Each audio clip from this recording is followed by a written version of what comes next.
ईसा पूर्व भारत, एक सोने की चिड़िया जो कभी किसी पिंजरे में नहीं आई। इस चिड़िया का शिकार योजना प्रस्तुत करने के लिए कहा गया है। वित्त मंत्री निर्मला सीतारमण ने अपने बजट भाषण में एवीजीसी प्रमोशन टास्क फोर्स बनाने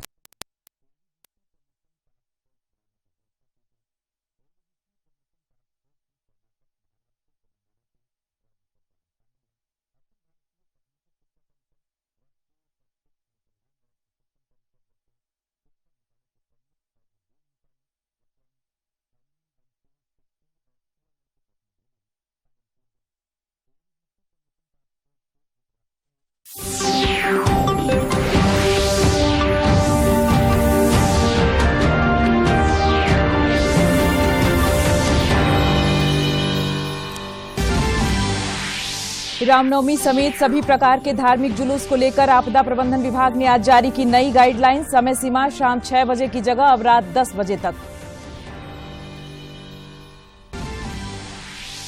आरबीआई के गवर्नर की द्विमासिक मौद्रिक नीति की घोषणा। रेपो रेट में कोई बदलाव नहीं, 4% पर बरकरार।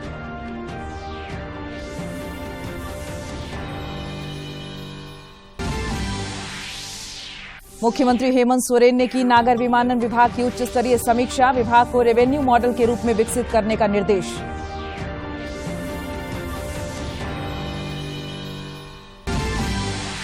और उदीयमान सूर्य को अर्घ्य देने के साथ ही 4 दिवसीय चैती छठ महापर्व संपन्न। वासंतिक नवरात्र के 7वें स्वरूप मां कालरात्रि की हो रही पूजा। पूजा पंडालों के पट खुले।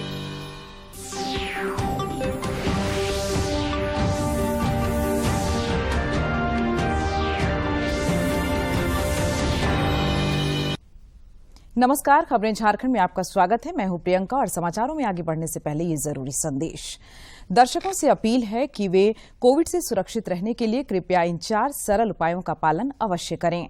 पूर्ण टीकाकरण कराएं, मास्क पहनें, 2 गज की सुरक्षित दूरी बनाए रखें, हाथ और चेहरा साफ रखें।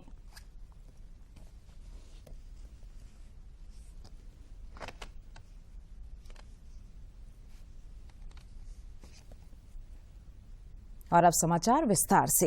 राज्य सरकार ने रामनवमी जुलूस समेत सभी प्रकार के धार्मिक जुलूस की समय सीमा 6 बजे से बढ़ाकर रात 10 बजे तक कर दी है।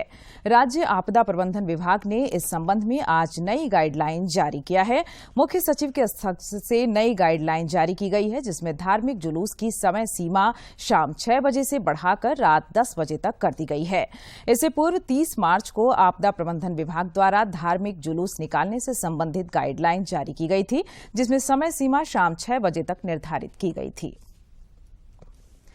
भारतीय रिजर्व बैंक ने चालू वित्तीय वर्ष 2022-23 की अपनी पहली बैठक में रेपो रेट में कोई बदलाव नहीं किया है। रिजर्व बैंक के गवर्नर शक्तिकांत दास ने पत्रकारों से बातचीत में बताया कि रेपो रेट 4% ही रहेगा। उन्होंने बताया कि सभी सदस्यों की सहमति से इस बार भी रेपो दरों में कोई बदलाव नहीं किया गया है। In some major economies in March, and the associated lockdowns run the risk of further aggravating the global supply bottlenecks and input cost pressures. World trade and output and hence external demand are likely to be weaker than envisaged 2 months back. Overall, the external developments during the past 2 months have led to materialization of downside risks to domestic growth and upside risks to inflation. And upside risks to the inflation projections that was made during the MPC meeting of February this year. Inflation is now projected to be higher and growth lower than the assessment during February. Economic activity, although recovering, is barely above its pre-pandemic level. Against this backdrop, the MPC decided to retain the repo rate at 4%. It also decided to remain accommodative while focusing on withdrawal of accommodation to ensure that inflation remains within the target going forward while supporting growth. मुख्यमंत्री हेमंत सोरेन ने नागर विमानन विभाग की योजनाओं और कार्यों की उच्च स्तरीय समीक्षा की। इस दौरान उन्होंने अधिकारियों को कई निर्देश दिए। मुख्यमंत्री ने अधिकारियों से कहा कि वे नागर विमानन विभाग को रेवेन्यू मॉडल के रूप में विकसित करें। श्री सोरेन ने राज्य में फ्लाइंग एकेडमी शुरू करने का भी निर्देश दिया ताकि एयर होस्टेस का प्रशिक्षण हो सके। बैठक के दौरान नागर विमानन निदेशालय का गठन और हवाई अड्डा परिसर में सोलर पार्क की स्थापना समेत अन्य मुद्दों पर विस्तार से चर्चा हुई।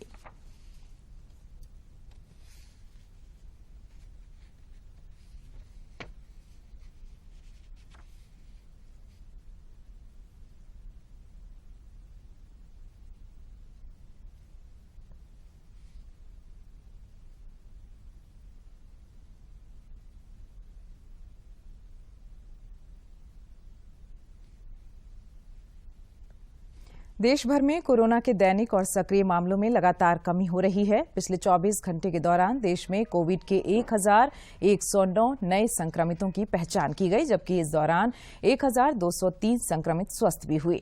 केंद्रीय स्वास्थ्य मंत्रालय के अनुसार देश में कोविड के 11,492 सक्रिय मामले शेष हैं।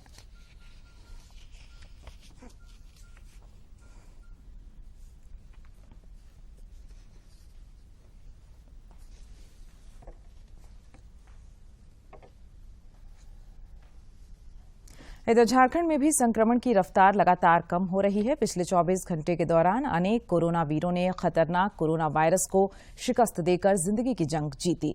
कोरोना रोधी टीकाकरण अभियान और जन जागरूकता से कोरोना को राज्य में अनवरत हार मिलती जा रही है।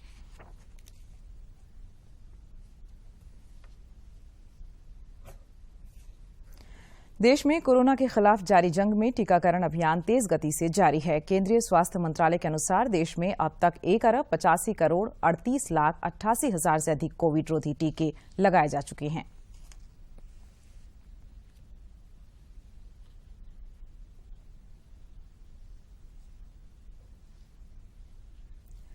कोविन पोर्टल पर एक और नई सुविधा शुरू की गई है, जिसके माध्यम से कई गलतियों को सुधार किया जा सकता है।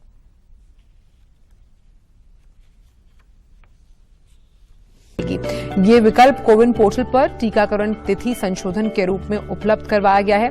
इस पर सही तिथि का दस्तावेजी प्रमाण अपलोड करके टीकाकरण तिथि सही कराई जा सकेगी। इसके बाद सही तिथि के साथ वैक्सीनेशन सर्टिफिकेट डाउनलोड किया जा पाएगा। इससे एहतियाती डोज के उन 5 लाभार्थियों को भी मदद मिलेगी जो गलत डेटा एंट्री के कारण दिक्कतों का सामना कर रहे हैं। प्रधानमंत्री मुद्रा योजना के आज 7 वर्ष पूरे हो रहे हैं। प्रधानमंत्री नरेंद्र मोदी ने 8 अप्रैल 2015 को इस योजना का शुभारंभ किया था। इसका उद्देश्य गैर निगमित और गैर कृषि, लघु या सूक्ष्म उद्यमों को 10 लाख रुपए तक का ऋण उपलब्ध कराना है। मिलता है तो इतने कंड्यूसिव एनवायरनमेंट, आत्मनिर्भर भारत जैसा 20 लाख करोड़ का पैकेज मिलना, एक बहुत ही कॉम्पिटिटिव इंटरेस्ट रेट मिलना जो कि दुनिया भर के अंदर सबसे कॉम्पिटिटिव इंटरेस्ट रेट माने जाते हैं अगर हम भारत की बात करें, और साथ ही साथ सरकार एक तरह से बहुत बड़ा प्लेटफॉर्म मुहैया करा रही है कि लोन लेने के बाद में जो हमारे देश के एमएसएमईज उनको बड़ा मार्केट मिल सके, तो जैम पोर्टल की शुरुआत करना। अभी हाल ही में जो हम भारत ने एक जो बहुत बड़ा माइलस्टोन अचीव किया कि $400 बिलियन का जो हमने एक्सपोर्ट किया है, इसका मेजर कॉन्ट्रीब्यूशन एमएसएमईज को जाता है। प्रधानमंत्री नरेंद्र मोदी ने सत्ता में आने के बाद कहा था कि हमें ऐसे प्रोडक्ट बनाने जो कि जीरो डिफेक्ट हो, जीरो इफेक्ट हो, कि एनवायरमेंट को भी हार्म ना करे। तो ऐसे में आप देखिए कि ये आंकड़े $400 बिलियन को क्रॉस करना ये बताते हैं कि ग्लोबली भारत के प्रोडक्ट अब एक्सेप्टेड है, लोग उसको एक्सेप्ट कर रहे हैं। दूसरा, देश की एमएसएमईज अब कहीं ना कहीं कंट्रीब्यूट कर रही है, एक्सपोर्ट्स के अंदर बहुत मैसिवली कंट्रीब्यूट कर रही है। तीसरा, 68% अगर मुद्रा लोन महिलाओं को दिया गया है, तो आप देखिए कि एंटरप्रेन्योरशिप के अंदर यानी कि महिलाओं की भागीदारी बढ़ती हुई जा रही है ना, महिला एक तरह से जॉब क्रिएशन की तरफ आगे बढ़ती हुई दिखाई दे रही है, जो कि स्त्री सशक्तिकरण या नारी सशक्तिकरण को बहुत ज्यादा बढ़ावा देता है। तो यही फिगर्स आप इनको अगर एनालाइज करेंगे तो पाएंगे कि पिछले 7 साल के अंदर 34 करोड़ लोन अकाउंट खोलना, 19 लाख करोड़ का लोन देना, ये केवल आंकड़े नहीं है, ये वो सक्सेस स्टोरीज है प्राइमरीली जिसने भारत को एक तरह से आत्मनिर्भर बनाने में बहुत महत्वपूर्ण भूमिका निभाई है। सरायकेला खरसावां जिले के चांडिल अनुमंडल स्थित बिहार स्पंज आयरन लिमिटेड में विस्फोट की खबर है। आशंका जताई जा रही है कि विस्फोट की घटना फर्नेस में हुई है।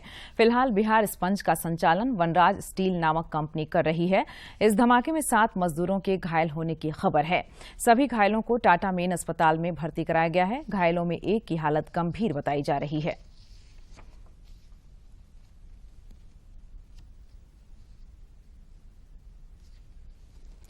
और अब बात मौसम की। राजधानी रांची समेत राज्य भर में गर्मी की तपिश बढ़ती जा रही है। मौसम विभाग के अनुसार राज्य के कुछ जिलों में जल्द ही पारा 43 से 44 डिग्री सेल्सियस तक पहुंच सकता है और लू भी चल सकती है। पिछले 24 घंटे के दौरान सबसे अधिक तापमान डाल्टनगंज में 42.8 डिग्री सेल्सियस रिकॉर्ड किया गया, जबकि सबसे कम न्यूनतम तापमान 18.4 डिग्री सेल्सियस गढ़वा का दर्ज किया गया। उदीयमान सूर्य को अर्घ्य अर्पित करने के साथ ही 4 दिवसीय छठ महापर्व संपन्न हो गया। इससे पहले कल अस्ताचलगामी सूर्य को अर्घ्य अर्पित किया गया था।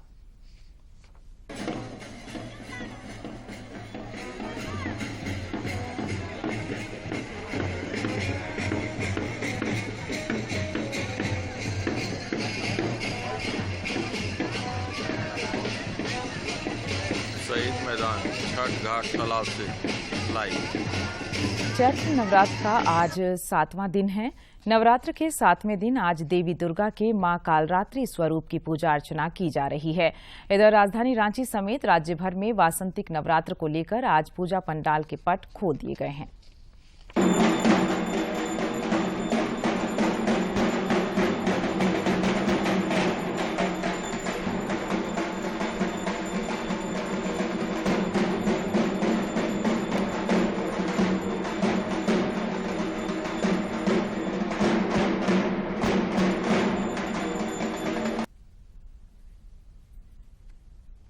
कोरोना महामारी के कारण लगातार विश्व प्रसिद्ध श्रावणी मेला 2 वर्षों तक स्थगित कर दिया गया था।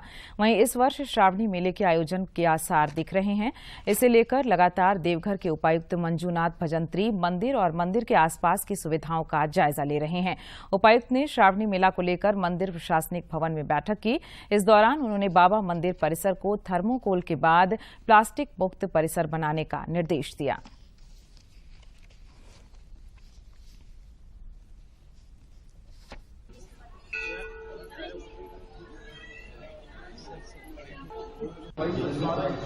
गर्मी है। हाँ ठीक, और कोई बात नहीं बस।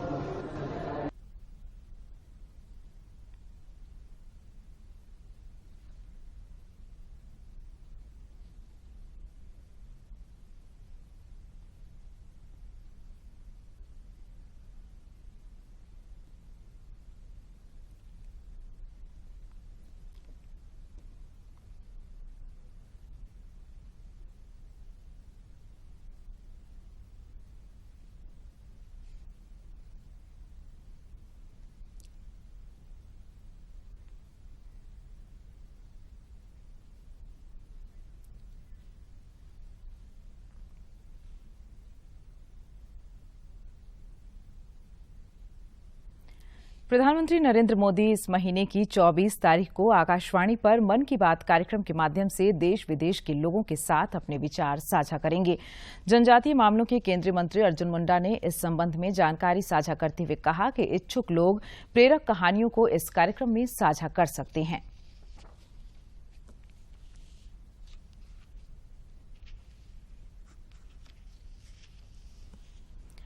कोडरमा के कर्मा में बन रहे मेडिकल कॉलेज का निर्माण कार्य काफी धीमी गति से चल रहा है। शिलान्यास के बाद 3.5 सालों में महज 18 से 20% काम हो पाया है।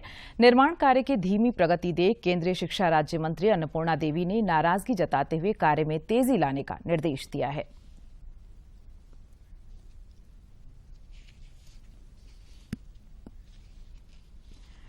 मनरेगा योजना के लाभुकों ने राज्य सरकार और विभागीय अधिकारियों से योजना की राशि के भुगतान की गुहार लगाई है। रांची के बुढ़मू प्रखंड में कई ग्रामीणों को मनरेगा योजना के तहत कुआं निर्माण की स्वीकृति मिली है। लाभुकों की शिकायत है कि कुएं की खुदाई का काम लगभग पूरा हो चुका है, लेकिन 6 माह बीत जाने के बाद भी उन्हें योजना की राशि का भुगतान नहीं किया गया है। मनरेगा का कुआं खोद रहे हैं, उसमें से एक पैसा भुगतान नहीं हुआ है, जिसके कारण पत्थर सब गिराना है, उसी के चलते नहीं गिर रहा है, तो कुआं बहुत गढ़ा हो चुका है। लाभुक की पत्नी सविता बताती हैं कि खोदे गए कुएं को जल्द बांधा नहीं गया तो उसके धंसने का खतरा है, लेकिन पैसे के अभाव में यह हो नहीं पा रहा है। कुआं में तो ये दिक्कत हो रहा है कि मनरेगा का हम लोग को कुआं दिया है, उसमें तो हम लोग खट रहे हैं, लेकिन यहाँ से एक भी हम लोग का पैसा नहीं मिल रहा है। रेजा लोग, कुली लोग बोल रही है कि हम लोग को पैसा दो। इधर कुआं खुदाई में काम कर रहे मजदूरों को भी अब तक भुगतान नहीं हो सका है, जिससे उनके सामने कई मुश्किलें खड़ी हो रही हैं। जैसे कुआं काम कर गया, छुआ पुता पढ़ाइए ला तो देख पीछी कहते न 10 रुपया दे, मैं 10 रुपया। अब हम इनके 4-5 महीना हो गया, लेकिन कुआं से पैसे नहीं घुसे लागे। कहते न कि नहीं, एको को नहीं पैसा आवन हुआ से। महात्मा गांधी राष्ट्रीय ग्रामीण रोजगार गारंटी योजना मनरेगा का मूल उद्देश्य ही रोजगार उपलब्ध कराना है। वैश्विक आपदा कोरोना के दौर में केंद्र सरकार का इस योजना के क्रियान्वयन पर विशेष जोर रहा। ऐसे में लाभुकों को समय पर भुगतान नहीं होना काफी चिंताजनक है, जिस पर ध्यान देने की आवश्यकता है। दूरदर्शन समाचार के लिए रांची से अवधेश गौतम की रिपोर्ट। देश के हर गरीब को पक्का मकान देने के संकल्प के तहत देश ने एक अहम पड़ाव तय कर लिया है। प्रधानमंत्री नरेंद्र मोदी ने ट्वीट कर जानकारी दी है कि देश में 3 करोड़ से ज्यादा घरों का निर्माण हुआ है। प्रधानमंत्री आवास योजना से कैसे जरूरतमंदों की जिंदगी में बदलाव आ रहा है, देखते हैं रांची के मणिटोला से यह ग्राउंड रिपोर्ट। मनुष्य की आवश्यकताओं में सिर पर छत का होना सर्वोपरि है। मानव जीवन के लिए यह कितना अहम है, यह उनको बेहतर पता है जिनका अपना घर नहीं है। रांची के मणिटोला निवासी अशोक तिग्गा उन दिनों को याद कर बेहद भावुक हो जाते हैं जब खपरेल चूते छप्पर की वजह से घर आए मेहमान भी टिकते नहीं थे। कच्चे मकान में यही परेशानी था कि मेरे पानी चू रहा था, सोने में, उठने बैठने में तकलीफ हो रहे थे, खाने पीने में भी तकलीफ हो रहे थे। मेहमानी आती थी, वो लोग भी परेशानी होती थी, वो लोग भी नहीं रहती थी। अशोक की पत्नी फूलो बरसात की उन भिगो देने वाली रातों को याद कर सिहर जाती हैं। हालांकि प्रधानमंत्री आवास योजना की बदौलत अब इनका अपना सुंदर सा आशियाना है। प्रधानमंत्री योजना को हम लोग को मकान मिला है तो अभी बहुत सुविधा है, अच्छी तरह से रह सकते हैं। पड़ोसी महावीर की कहानी भी अशोक से जुदा नहीं है, लेकिन अब अपना पक्का मकान बन जाने से उनकी सारी परेशानी भी पुराने कच्चे घर के साथ ही ढह गई है। थोड़ा बारिश उरिश होने से थोड़ा दिक्कत होता था, और जब सरकार दे दिए तो थोड़ा सा सुविधा हो गया है। 2015 में इस योजना की शुरुआत के बाद से अब तक देश के लगभग 2.5 करोड़ लोगों को उनका अपना पक्का घर मिला।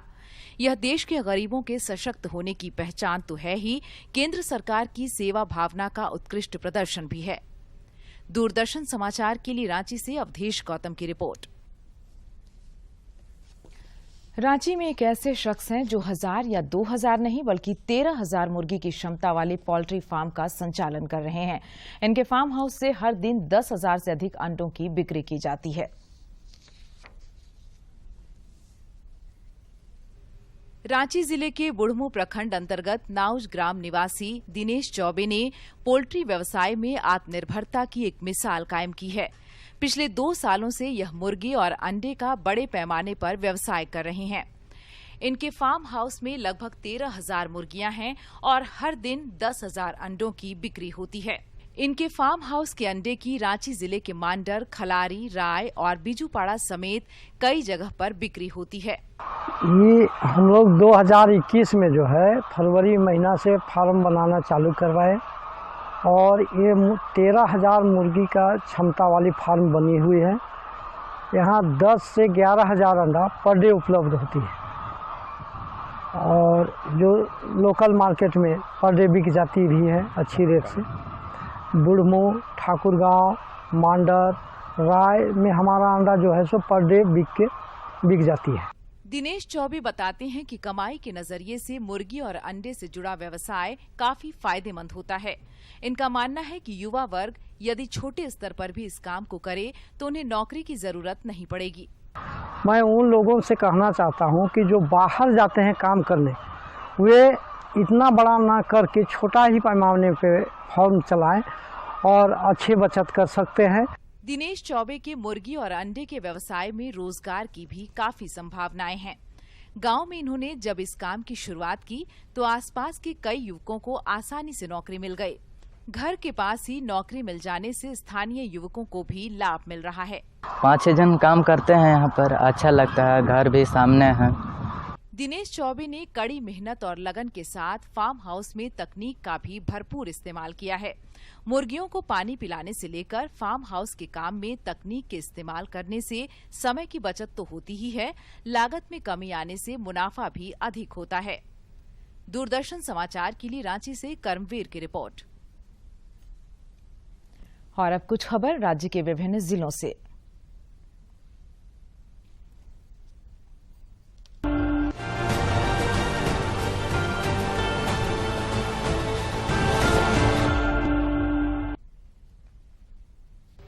मुख्यमंत्री हेमंत सोरेन से श्री चैती दुर्गा पूजा महासमिति के सदस्यों ने मुलाकात की।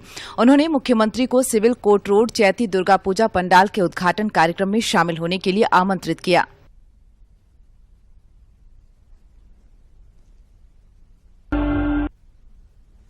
गढ़वा जिले के धुरकी थाना क्षेत्र के मिर्चैया गांव के 2 बच्चों की आहर में नहाने के क्रम में डूबने से मौत हो गई।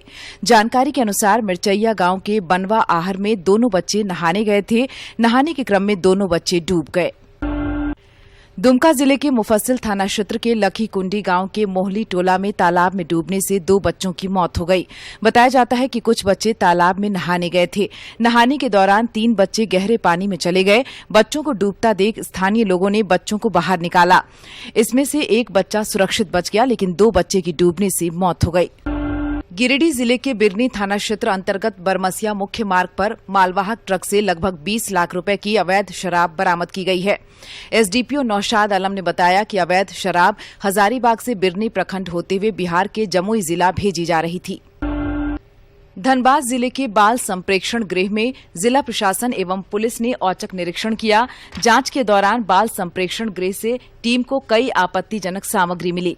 इसमें एंड्रॉयड फोन, कीपैड फोन, गांजा चिलम, खैनी की पुड़िया, लाइटर, बिजली का तार समेत कई अन्य सामग्री बरामद हुई।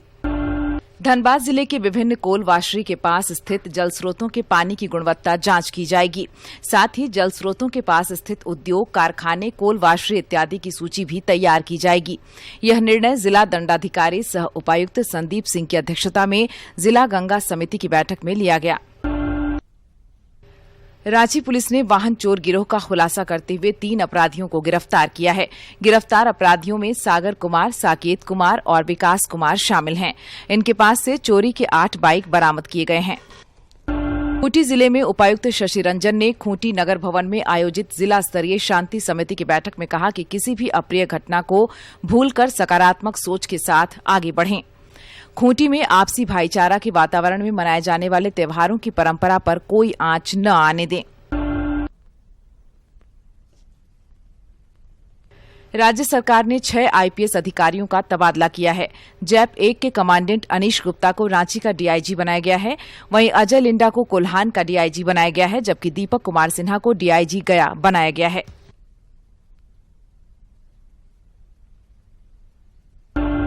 रांची जिले के गोंदा थाना क्षेत्र स्थित कांके डैम के समीप बन रहे अर्बन हाट कैंपस में अचानक आग लग गई। आगजनी की घटना में अर्बन हाट कैंपस में रखे लाखों रुपए के पाइप जलकर राख हो गए।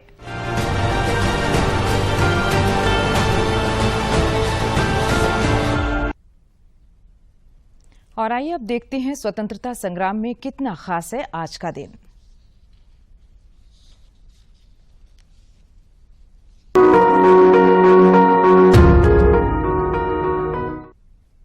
8 अप्रैल का दिन भारतीय स्वतंत्रता संग्राम के इतिहास में लहू से अंकित अमिट दिन है। 1857 में आज ही के दिन अमर स्वतंत्रता सेनानी मंगल पांडे को बैरकपुर में फांसी दे दी गई थी। मंगल पांडे उत्तर प्रदेश के बलिया जिले के थे और बैरकपुर में 34वीं बंगाल नेटिव इन्फेंट्री में सिपाही थे। 1857 में ब्रिटिश सेना ने अपने सिपाहियों को एक नई एनफील्ड राइफल दी थी, जिसे लोड करने के लिए ग्रीज लगे कारतूस के सिरे को दांत से खींचना होता था। ये अफवाह फैली कि कारतूस की चिकनाहट में या तो गाय या सुअर की चर्बी का इस्तेमाल किया गया है। सिपाहियों को भरोसा हो गया कि अंग्रेजों ने जानबूझकर कारतूस पर चर्बी का इस्तेमाल किया है। 29 मार्च 1857 को पांडे ने अपने साथी सिपाहियों को ब्रिटिश अधिकारियों के विरुद्ध विद्रोह कर देने को कहा। मंगल पांडे ने 2 अधिकारियों पर हमला किया और प्रतिरोध किए जाने पर खुद को गोली मारने की कोशिश की, लेकिन ब्रिटिश सैनिकों ने उन्हें गिरफ्तार कर लिया।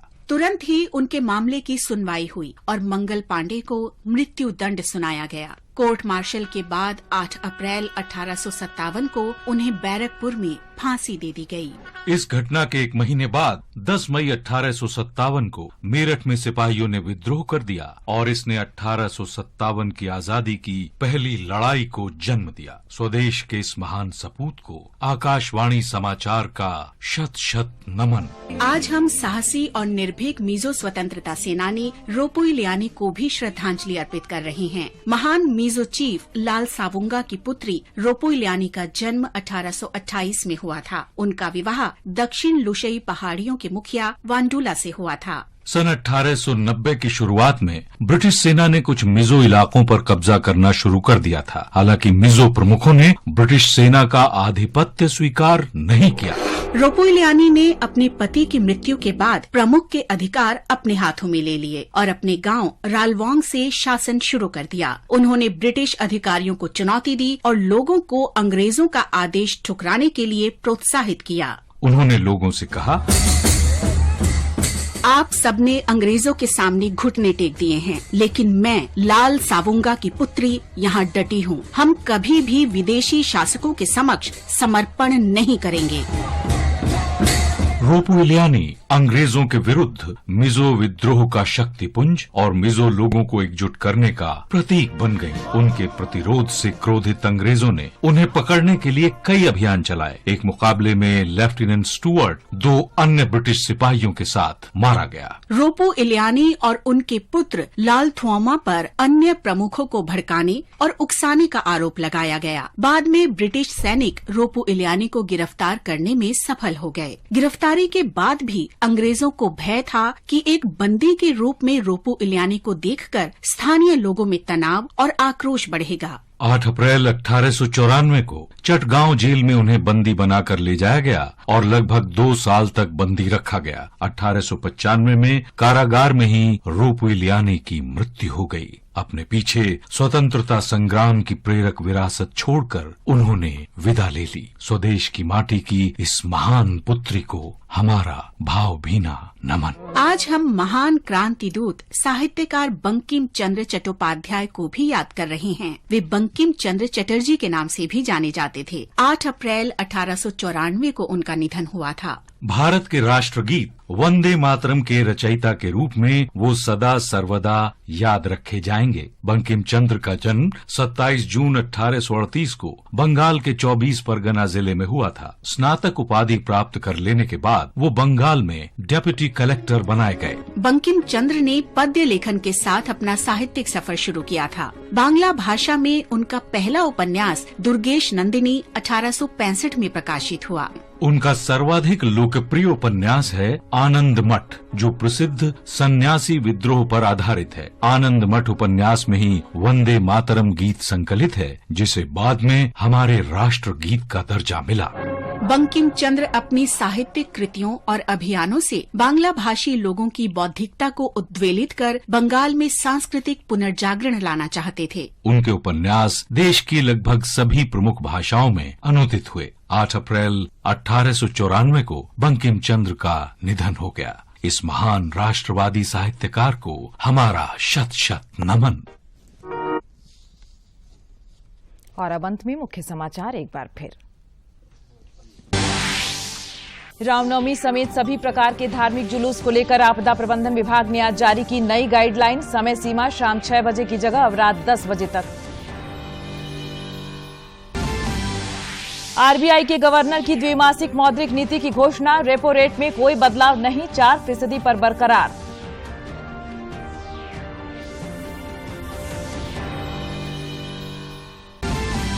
मुख्यमंत्री हेमंत सोरेन ने की नागर विमानन विभाग की उच्च स्तरीय समीक्षा। विभाग को रेवेन्यू मॉडल के रूप में विकसित करने का निर्देश।